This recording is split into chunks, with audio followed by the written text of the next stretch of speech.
వాళ్ళకి ఏమి తొలగిస్తామని చెప్పేసి ఒక ఇది ఒక ఇండికేషన్ ఇస్తే వాళ్ళు చేరతారు. ఈ రోజు ఎన్నికలు ఉన్నాయి, 2 months లో ఎన్నికలు ఉన్నాయి. 2 నెలలు ఎన్నికలు పెట్టుకొని మీరు ఈ ఉద్యమాన్ని ఇప్పుడు చేయకూడదు, 6 నెలలు వరకు మీరు ఈ ఉద్యమాలు చేయండి, ఆఫ్టర్ దీని గురించి ఆలోచన చేస్తామని చెప్తున్నారు. దాన్ని ఎందుకు వీళ్ళు రాజకీయం చేసి వీళ్ళు పబ్బం కట్టుకోవాలనే ప్రయత్నం తప్ప దీనికి ఏమన్నా ఉందా? ఇప్పుడు అడగండి వద్దు. మీకు శ్రీనివాస్ చౌదరి గారు అడుగుతున్నారు మిమ్మల్ని ప్రశ్న. వాసుదేవన్ గారు నాకు తెలియక అడుగుతున్నాను. అంత పెద్ద ఎత్తున మహిళలు నిరసన తెలియజేస్తా ఉంటే వీళ్ళు రోమనగర్ తగలబడతా ఉంటే నీరు చక్కగా పిడియలు వాంచుకున్నట్టు సీఎం గారు కాల్చామా, ఏం చేశాం మేము? ఏదైతే బాలింతలు అదే విధంగా 6 సంవత్సరాల లోపు ఉన్న చిన్నపిల్లలకి పోషకాహారం ఇవ్వాలని జగన్మోహన్ రెడ్డి ఆత్మతో వాళ్ళకి ఎస్మా ఉపయోగించండి, వాళ్ళ బుద్ధిలో చాలకపోతే మీరు ఏదైతే ఇచ్చిన జీతాలు పెంచాలన్నారు దాని బాధ్యత జగన్మోహన్ రెడ్డి గారు తీసుకుంటారు. ఆయన డ్యూటీ అది, మీ డ్యూటీ అంటున్నారు. మీ ఉద్యమాలే చేయకూడదు, కార్యక్రమాలు చేయకూడదు,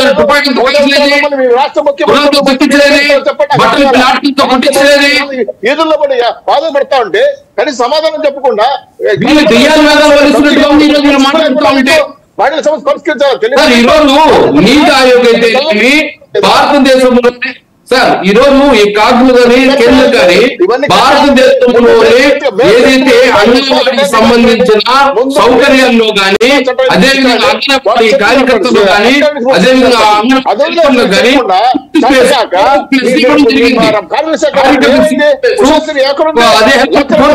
జరిగింది. జగన్మోహన్ రెడ్డి గారు ముందుకు తీసుకోకపోతే మీరు రాజకీయం దాన్ని రాజకీయం చేసి ముందు పంపకాలని ప్రయత్నం చేస్తున్నారు. వీళ్ళు రాష్ట్రమని చెప్పి ఏ ప్రభుత్వం ఇది? దుర్మార్గం ప్రభుత్వం ఇది. ఇంత కఠిన వచ్చారు మేము చూడాల. ఎన్నికలకు ముందు హామీలు ఇస్తారు, ఎన్నికల తర్వాత మర్చిపోతారు. మీరు ఎన్నికల ముందు హామీలు ఇస్తారు, ఎన్నికల తర్వాత హామీలు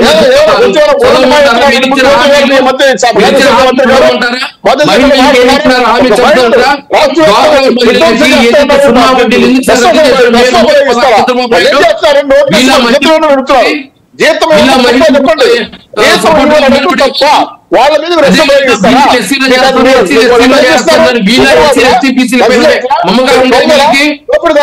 ఏ విధంగా మహిళ మీద ప్రయోగిస్తామని నాకు అర్థం కాలేదు. నోరుతో జీతం పడుతున్నారండి. ప్రజలకి మీరు చెప్పే కథలంతా తెలుసు. ఏదైతే హామీలు ఇస్తారో హామీలు మర్చిపోతారని చెప్పి మీరు ఏదైతే హామీలు ఇస్తారో హామీలు మర్చిపోతారని తెలుసు. ఈరోజు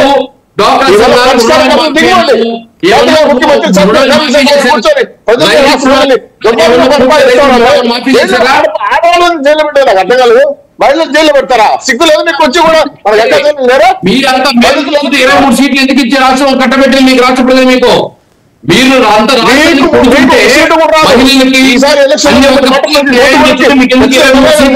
రాష్ట్ర ప్రజలు నిరసన చేసుకున్నారు.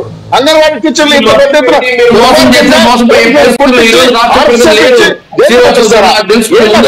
రాష్ట్రంలో పౌర హక్కులు ఉన్నాయా? మానవ హక్కులు ఉన్నాయా? నాకు అర్థం కాలేదు.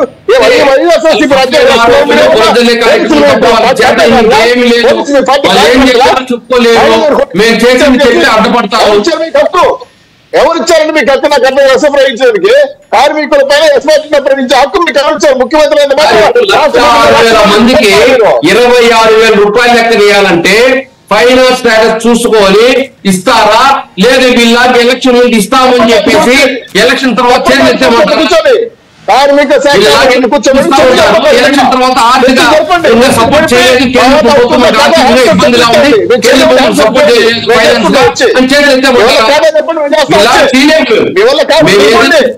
మాట కట్టుబడి ఉంటాం, నెరవేర్చే ప్రయత్నంలో ఉంటాం.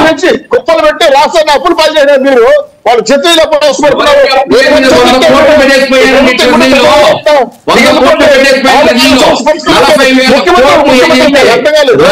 కాంట్రాక్ట్ అదే విధంగా రైతులు బకాయిలు అన్ని రకమైన కోట్లు బకాయిలు పెట్టేసి దాదాపు 2,50,000 కోట్లు అప్పులు చేసేసి మీరు పోయారు. కనీసం చెట్లు రాకుండా డబ్బులు లేవు, జీతాలు లేవు, అప్పు చేసిన అప్పులు ఏం చేశారు మీరు చెప్పండి? చేసినప్పుడు ఎన్ని లక్షల కోట్ల అప్పు చేశారు, ఏం చేశారు? అప్పు చేసేసి అదే విధంగా పసుపు కుంకానికి కాంట్రాక్ట్ పసుపు కుంకానికి ఇచ్చేసి ఏదో ఓట్లు వేసుకునేద్దామని కాంట్రాక్ట్ దాదాపు అప్పులు పెట్టేసి ఇది కూడా ఇవ్వలేకపోతే గవర్నమెంట్ వాళ్ళకి అప్పులు పెట్టేసి వెళ్ళిపోయింది. మీరు ఎన్నికలు మాట్లాడతారు, అప్పులు అంటారు, సమస్యల పరిష్కారం పోరాటం చేస్తా ఉంటారు. కనీసం పౌష్టికాహారం ఇవ్వకుండా వాళ్ళ మండలంలో ఆకాశిస్తులు మండలం కూడా మందులు ఈ దేశపతికి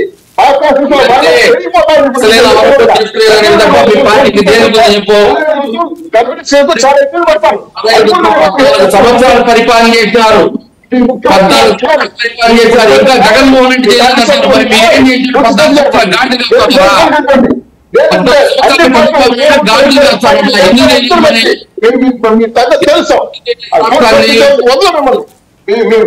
తిరుత్తణి వేణుగోపాల్ గారు